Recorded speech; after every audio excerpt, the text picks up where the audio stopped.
second moment of the moment. Very exciting, and for a fight that was announced this week, we have Amir Khan and also Luis Collazo. They're joining us today, along with Richard Schaefer, Chief Executive Officer, Golden Boy Promotions, and Steven Espinoza, Executive Vice President and General Manager of Showtime. So it's very exciting, and I'm going to turn it over to participants and start with Richard Schaefer, who will make the introductions. Richard?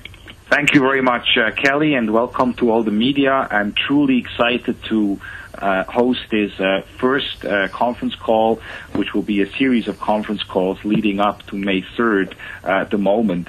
This is obviously not just an undercard fight or so. Khan and Collazo could headline by itself any main event, any Showtime Championship boxing, and frankly at the Barclays Center, without any question, would fill up the Barclays Center on its own.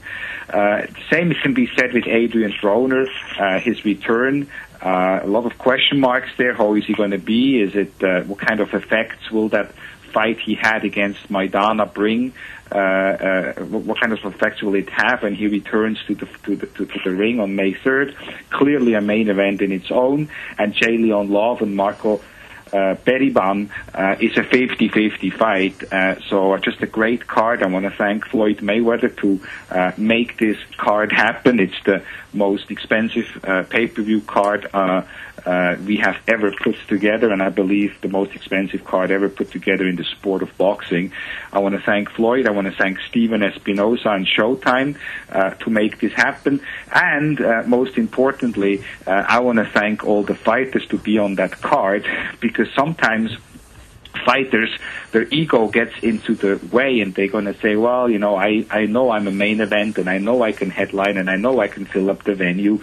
So it takes special fighters who understand that that they understand what benefits this brings to them to be on an event like this, and that's exactly what Mayweather cards have become. They have become the events. They have to become must-see TV. This is our sports version of the Super Bowl, and I think to be part of that event shows you that Amir Khan and Luis Collazo and Broner and Molina and all those guys, they understand that, and they're happy to be part of this big event on May 3rd. So thank you to Mayweather and Mayweather Promotions, but I want to thank the sponsors as well, Corona, O'Reilly, and Auto Parts, and AT&T. And I want to make you aware there are very few tickets left. As of yesterday, the gate number was just $100,000 shy of 15 million. $14.9 million worth of tickets have been sold. A total sellout will be 15.4 million. I think we have 283 tickets at $1,500 left. There are none left, or actually two left at $1,000. And there is 188 left at $750. The 550s are gone, and the 350s are gone. So I anticipate any day that we are going to announce a complete sellout. I do want to announce that because it is virtually a sellout now, we will go on sale on Friday with the closed circuit seats in Las Vegas. We will have 35,000 closed circuit seats available in all of the different MGM resort properties, and the closed circuit seats will be $75. So that will go on sale on Friday.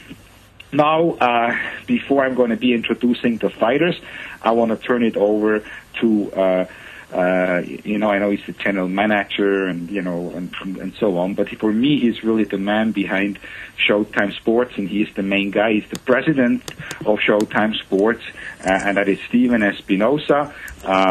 Steven, please, if you want to make some comments. Thank you, Richard. I'll be brief so we can hear from the fighters, which is, I know all of us are interested in. I'd like to echo Richard's remarks. With this undercard, it's clear that we are continuing the tradition that we started with Mayweather Guerrero, and that is the commitment by Richard, by Mayweather Promotions, by Showtime pay-per-view, that we will put on high-quality undercards.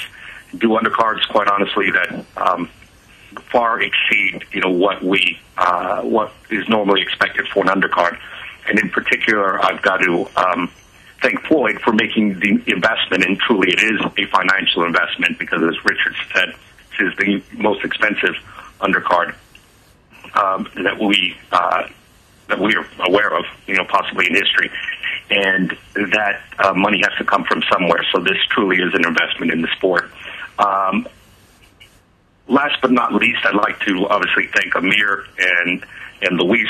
It's no surprise that they took these fights. Both Amir and Luis have always taken on all comers. I'm very excited. This I think is the fight that may actually steal the show on the entire night of May 3rd. Amir, as you all know, you know him well. He's an aggressive, fan-friendly fighter. There's never been a boring Khan fight. He's always in exciting fights. You also know Luis Collazo very well as well.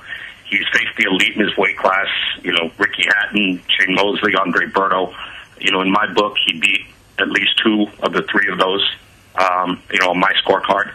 And he, as well, is a very aggressive, fan-friendly fighter. And so I expect fireworks in this one. I can't wait. I'll turn it over back to Richard, and thank you for joining us today. Thank you, Stephen. Indeed, I believe this to be a 50-50 fight. I can give you 10 reasons why Collazo is going to win, and I can give you 10 reasons why Khan is going to win. Luis Collazo has been waiting for this opportunity. He knows what it takes to get there. He is the current WBA international welterweight champion, and he's a former WBA welterweight champion. Has been fighting at 147 his entire career. Strong, is big, is dangerous, and comes off most recently an amazing, a huge victory when he had this blistering second-round knockout victory over the favorite former world champion Victor Ortiz. It's the moment Louis has been waiting for. He knows it's a big fight. He knows it's a big fight on the biggest stage of the sport. And I know that he is going to be ready. I know he's going to be well prepared, and I know that he's going to want to walk away with that victory over Amir Khan on May the 3rd. He is a terrific guy. He's known as well as the People's Champion, and I'd like to turn it over now to Luis Collazo with a record of 35-5, 18 knockouts of Brooklyn, New York. Louis? I'm on. Yes, I am. Okay, great. So please, I just made this big introduction for you. Don't know how much you heard or you didn't, but anyway, it's your turn to speak and tell us how you feel about this fight. Oh man, I'm excited. I'm stoked. It's a fight that could take me to another level in the welterweight division, and I'm just very humbled by the opportunity. And May 3rd is going to be a great night of boxing. All right. Then he is going to be fighting one of the most popular fighters in the sport, a big star in the United Kingdom, who has gained a huge fan base here in the United States as well. Why? Because he is very committed to the sport. He's always exciting. I've never seen Amir Khan in a bad fight. And the guy, how shall I say it? I mean, the guy got balls, and in the ring and outside of the ring, taking on somebody like Luis Collazo, moving up in weight, not just taking some sort of a tune-up, but he wants to go in the welterweight division with a bang. And he and his team, they picked somebody who is clearly bigger, is more experienced, and Amir Khan is going to want to make a statement on May the 3rd. He is the former unified super lightweight world champion, blistering speed, has entertained us over the years, has solidified his claim as being one of the best fighters in the world by unifying a couple of years ago with 140-pound titles with a 5th-round knockout over former world champion Zab Judah. He had a dramatic win, 12-round unanimous decision win over Marcos Maidana, a fight which was voted as Boxing Writers Association of America 2010 Fight of the Year. So he's coming back in a big fight on the biggest stage, and I'm very happy for Amir to be able to perform from Las Vegas and show the world what he is all about. Pleasure now for me to introduce to you Amir King Khan. Amir? Thank you, Richard. It's going to be wonderful to be on the huge card, the Floyd Mayweather card, and it's going to be a big show for us. I'm looking forward to the big fight against Luis Collazo. It's my first fight at 147. I'm excited. I really believe that I belong in this in the welterweight division. It's going to be my division for my future career. We've been training hard, working hard. Virgil Hunter in the Bay Area. I'm in America as we talk, and I've been enjoying every minute of training. And I'm looking forward to the fight.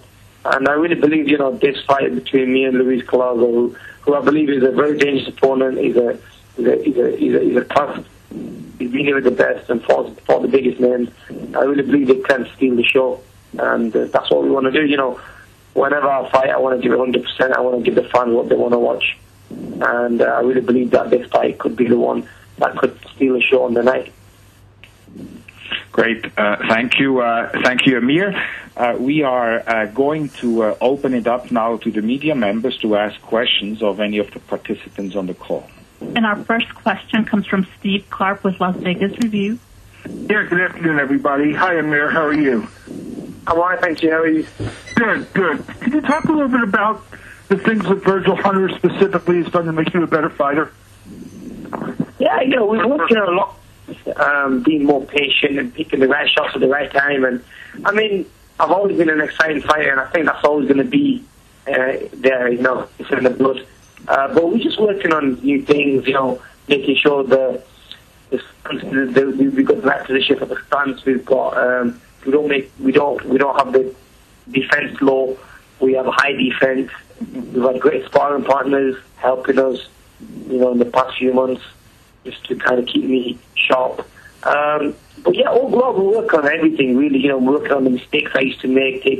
I used to take silly shots. I used to jump onto a lot of the shots, which I believe are probably twice as hard as, when you do get hit, when you jump into a shot. So, yeah, we've been working on just being patient, being smart, using the feet and the hands at the right time, using the defense and the offense at the right time, and he's changing me up. He's making me understand the sport of boxing. The other thing is, emotionally, are you finally past the fact that Floyd did not agree to fight you? I know you were very upset at the time. It is upsetting, I was upset, but look, I've got someone else in front of me now, Luis Collazo, who's going to get 100% in there, and, so all my focus is on that fight now. Whatever happened in the past, I'm just let it go, and, I'm just focusing on this next fight now. Hey, Stephen, are you still on the line? I am. Stephen, does Floyd plan to be at the Final Four to promote the fight, like he did last year? I haven't spoken to him about that. That was sort of a spur of the moment decision. So as usual, you can't really predict what Floyd plans to do. Sort of may decide the night before that he's jumping on a jet and going to the game. Oh, okay, because I thought CBS may have to plan out for this. We do have to plan when he gets an idea like that, and we scramble and cover for it. So we're prepared for the eventuality. But regardless if he attends the finals or not, CBS will be fully supporting this through a range of different promotional vehicles. Sounds great. Thanks, guys. Appreciate it. Our next question comes from Len Satterfield with RingTV.com. Hey guys, how are you? Okay. Good yourself?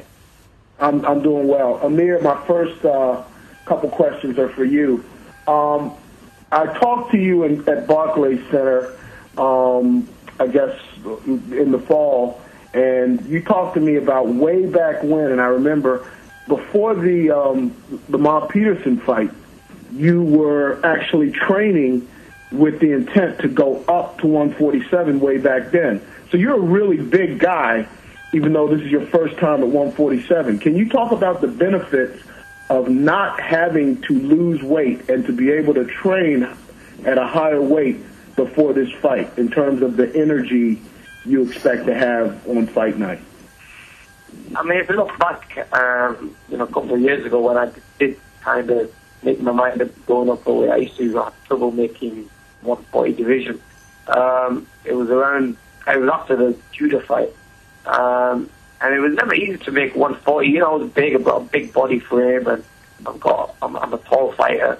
So it was always hard to make the 140 division. But you know what? I still made it. I mean, even if I had to make 140 now, I'll still kill myself and make the weight. But it's not the right way of doing it. This is a tough sport when you go in the ring with the likes of these tough guys like the Collazos and the fighters that you're going to be facing. You have to be 100% ready. So I really believe, I'll be a better fighter at 147. I'll be stronger. And I'll keep a lot of my energy and strength and power in the shots. I mean, I see a huge difference in my fighting style and also when I spar.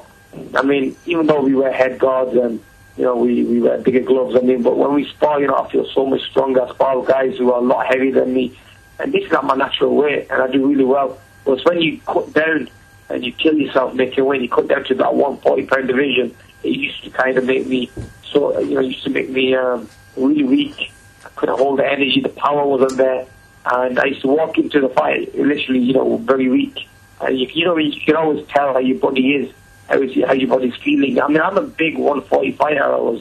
Even though at 147, I'm not going to be a small 147 fighter. So I think this weight is going to be perfect for me. I'm going to be exactly where I need to be. I'm going to be nice and strong, and I'm going to be nice and fresh. You definitely see a different Amir Khan coming into this fight because, I've had a lot of time to work on things, work on new strategies, and also work on my trainers, Virgil Hunter, and also my strength conditioner, Tony Brady.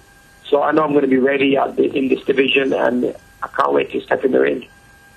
Style-wise, who compares most favorably to Collazo? I mean, I know you fought two southpaws back-to-back in McCloskey and Judah. Would they rank as being favorable in terms of his style and his ability to box? Look, Collazo is a one-of-a-kind fighter. He has his own style. I respect him when he fights, and he always causes big problems to his opponents, and he does really well in the ring. So it's not gonna. I'm not gonna compare him to any opponent I've faced before. I've not faced a Collazo before, so I need to work on a new strategy. I need to work on a new game plan, and my trainer Virgil is helping me to overcome that.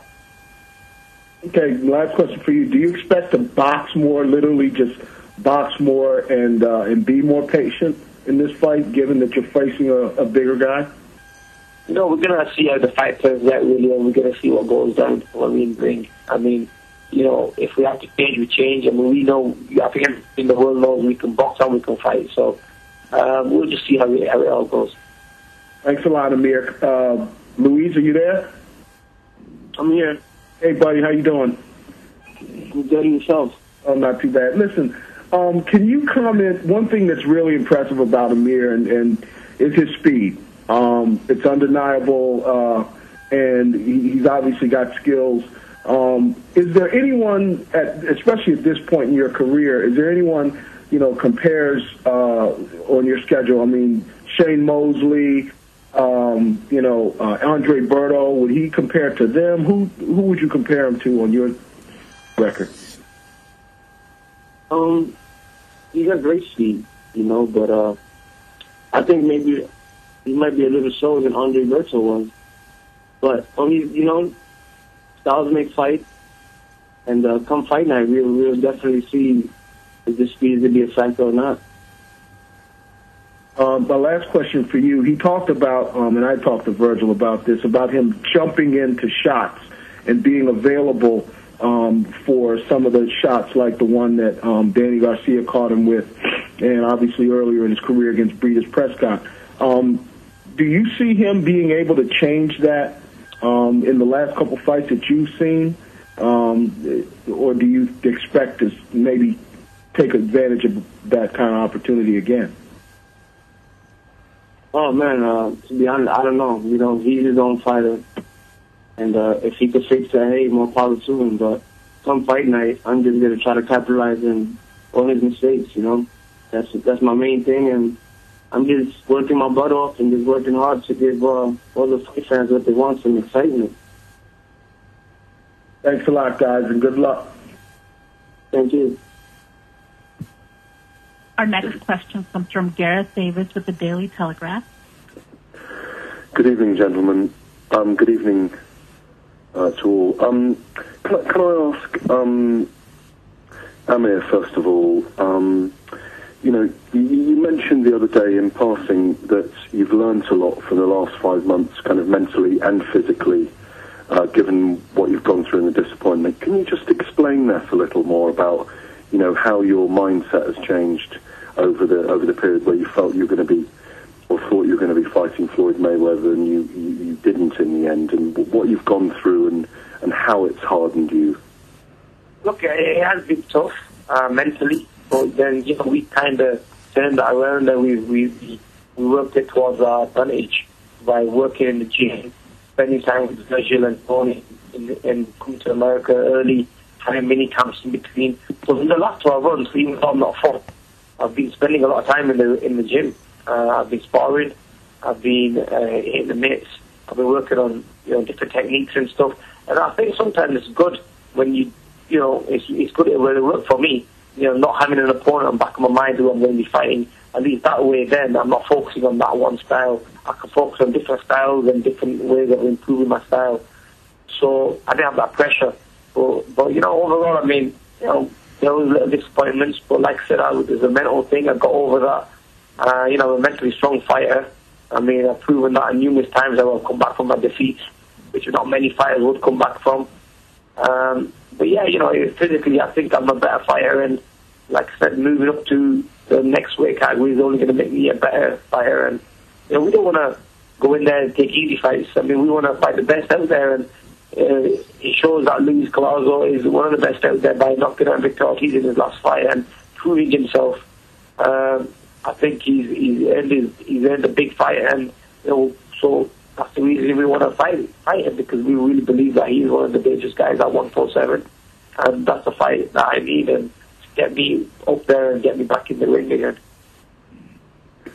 Amir, there was a lot of criticism of your last performance against Julio Diaz, that you looked shaky at times. But so therefore, when you go in against Luis Collazo, is it not just the victory that's important, but the manner of the way you fight, your performance that you put on the night? Definitely. I mean, it's all about performing in a good fashion, really, putting a great fight on, and putting a great performance on, and a great fight for the fans. I mean, look, you always have good days and bad days in the office, and I really believe that I needed a nice break after the Diaz fight. I had a long break for such a long time, so being a young fighter who's always active, I think that breaks me a world of good. And also killing myself making the 140 division, I won't be doing that anymore. So I'll be going into the fight very healthy and very happy. Thank you, Amir. A question for Luis. Luis, you mentioned that you want to capitalise on Amir's mistakes. Do you believe? Obviously, we know how incredibly exciting Amir is in attack. Do you think he's a vulnerable fighter in defence? Sometimes all fighters are. We make mistakes, so absolutely. We're not perfect, but that's why different styles make beautiful fights. And I'm just going to try to capitalize the best of my ability. And fight for Luis.